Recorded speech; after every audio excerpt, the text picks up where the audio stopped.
From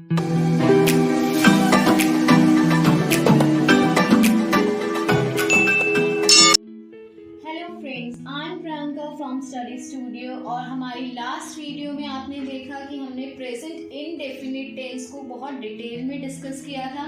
दोस्तों, अगर आप वीडियो को अच्छे से देख रहे हैं, उसमें कोई डाउट्स है किसी कंसेप्ट में कुछ भी, तो आप कमेंट बॉक्स में लिखिए, आपके सारे डाउट्स क्लियर किए जाएंगे।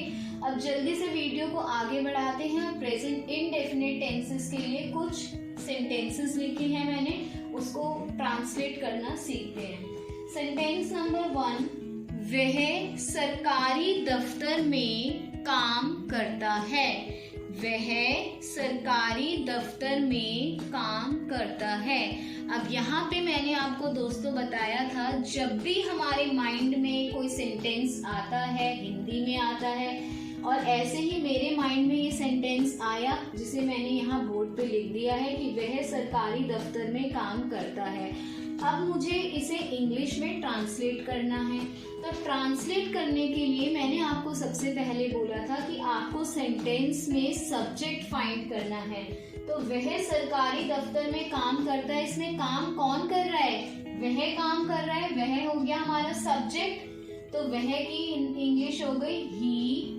उसके बाद मैंने आपको बताया था कि हमें वर्ब फाइंड करना है। क्या है इसमें वर्ब? काम करना, क्योंकि वो काम करता है और काम करने को क्या बोलते हैं? वर्क। अब एक चीज आपको और बताई थी मैंने कि अगर subject, if the subject is he, she, it, और if the subject is singular, अगर कोई सिंगुलर सब्जेक्ट की बात की जा रही है या फिर ही, शी, इट है सब्जेक्ट, तब हम वर्ब के साथ एस या फिर ईएस यूज करते हैं। तो यहाँ वर्क है तो इसका क्या बन जाएगा? वर्क्स। He works. उसके बाद क्या आएगा? ऑब्जेक्ट। ऑब्जेक्ट क्या है? सरकारी दफ्तर में। तो he works in government office.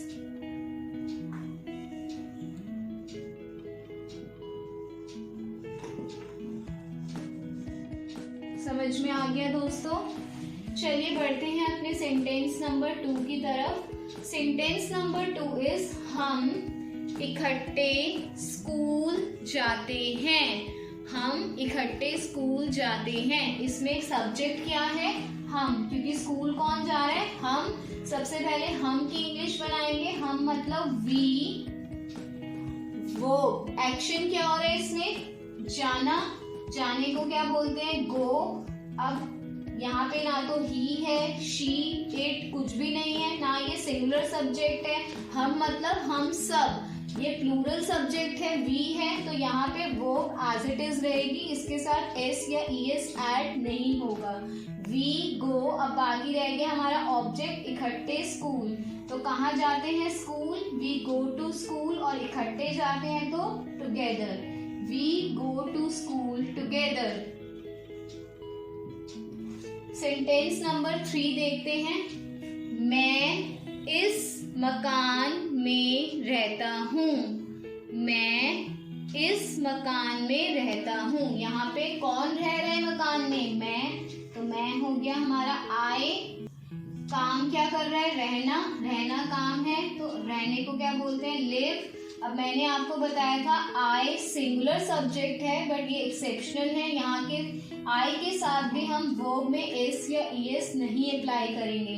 तो आई लिव, कहाँ रहता हूँ? इस मकान में, तो इन दिस हाउस।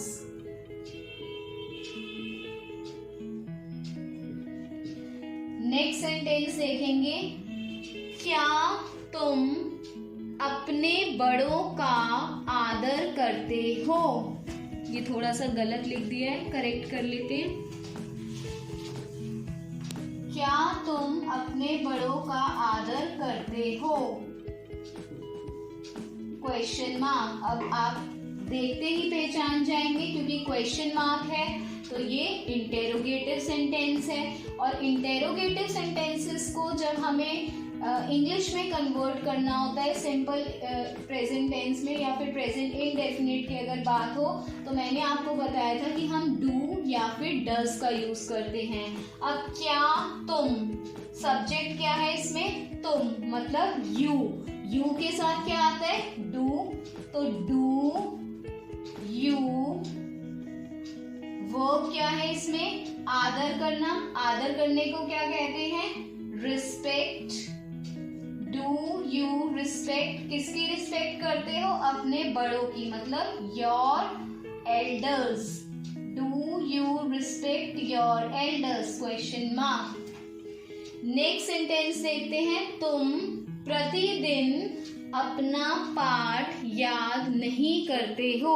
अब आप कहोगे मैम ये क्या कह रहे हो भाई, हम तो डेली आपकी वीडियो देखते हैं, डेली आपके रूल्स दिए गए लर्न करते हैं, हम तो भाई प्रतिदिन अपना पाठ याद करते हैं।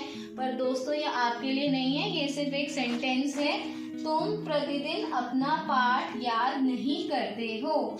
ये नेगेटिव सेंटेंस है क्योंकि यहाँ पे नहीं आ रहा है। और मैंने आपको बताया था कि नेगेटिव और इंटेरोगेटिव की बहुत ही पक्की दोस्ती है।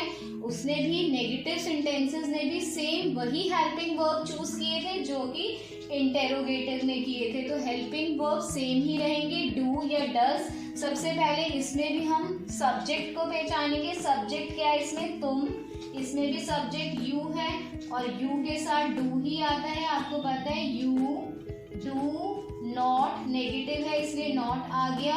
वर्ब क्या है इसमें, याद करना, याद करने को क्या कहते हैं, learn. You do not learn, क्या याद नहीं करते, अपना पाठ, तो you do not learn your lesson.